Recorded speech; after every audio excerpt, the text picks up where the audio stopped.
The men who stole her believed the desert would keep their secret. That was their first mistake. The second was not knowing who she was. Night still clung to the land when they dragged her from the trading post on the edge of the Arizona territory. The moon, sharp as a blade above the mesas. The wind whispering through the sage like a warning they were too stupid to hear. She did not scream when the sack was pulled over her head. She did not beg when her wrists were tied. She walked because she chose to walk. Because every step gave her information, the weight of their boots, the smell of cheap tobacco and sweat, the uneven gait of the man limping behind her. Naya of the Mescalero. Apache had learned long ago that fear was a luxury only fools could afford. Her people called her Quiet Water, not because she was weak, but because the deepest currents made the least noise. The men laughed as they shoved her into the wagon, joking about how much gold she would bring, how the army paid well for Apache women, how the railroad bosses wanted servants who didn't complain.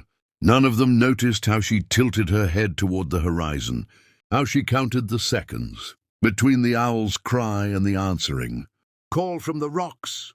That call was not for her kidnappers. It was for someone else. The wagon rattled east as the stars began to fade, iron-rimmed wheels chewing up the dirt road, the horses snorting clouds of steam into the cold night air. Naya sat still, breathing slow, remembering. She remembered her mother's hands guiding hers over the bowstring, her uncle's voice teaching her how to rid tracks as if they were words written by the earth itself. She remembered blood on the sand, smoke rising from burned lodges, soldiers riding away laughing while children cried. And she remembered the man at the fence. Every Apache child knew the stories, though the elders spoke his name only in low voices. A white man who rode alone, a gunslinger who did not kill for money, a man who owed a debt to the Apache that could never be repaid. They called him Elias Crow. Some said he was already dead. Some said he was worse than death. Naya knew only one thing for certain. If the call reached him, sunrise would come too late for the men who stole her. The wagon stopped just before dawn, near a dry wash bordered by twisted mesquite. The kidnappers pulled her down roughly, arguing about camp, about whether to push on or rest. One of them backhanded her when she did not move fast enough, and she tasted blood, metallic and familiar. Still, she did not cry out. Instead, she listened.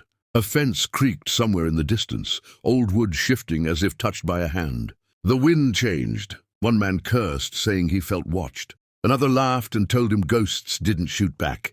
That laughter echoed longer than it should have. Naya lifted her face toward the paling sky, toward the thin line of light crawling over the land, and allowed herself the smallest smile.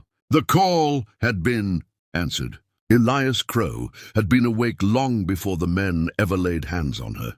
He slept little these days. Sleep brought memories, and memories brought faces he could not forget.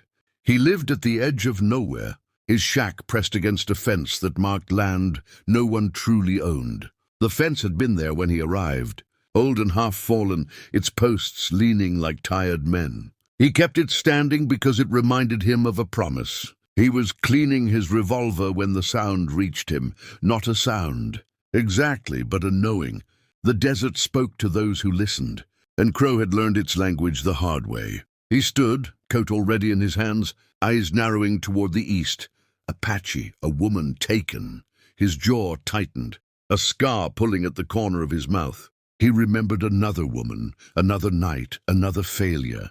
He swung into the saddle without hesitation, the horse beneath him sensing the change, muscles coiling with purpose. By the time the first bird called the dawn, Crow was already riding. The men at the campfire never saw him until the first shot rang out. It was clean, precise, ending laughter forever. Chaos followed, shouts, scrambling hands, guns drawn too late.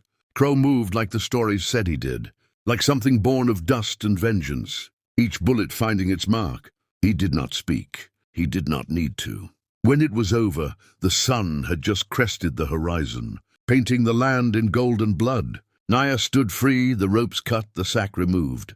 She met his eyes, dark meeting darker, two storms recognizing each other. No words were exchanged, but everything that mattered passed between them. The debt had not been paid. It had only been acknowledged. As Crow turned his horse back toward the fence, The wind carried his voice for the first time, low and steady, as if speaking to more than just her. They should have known better.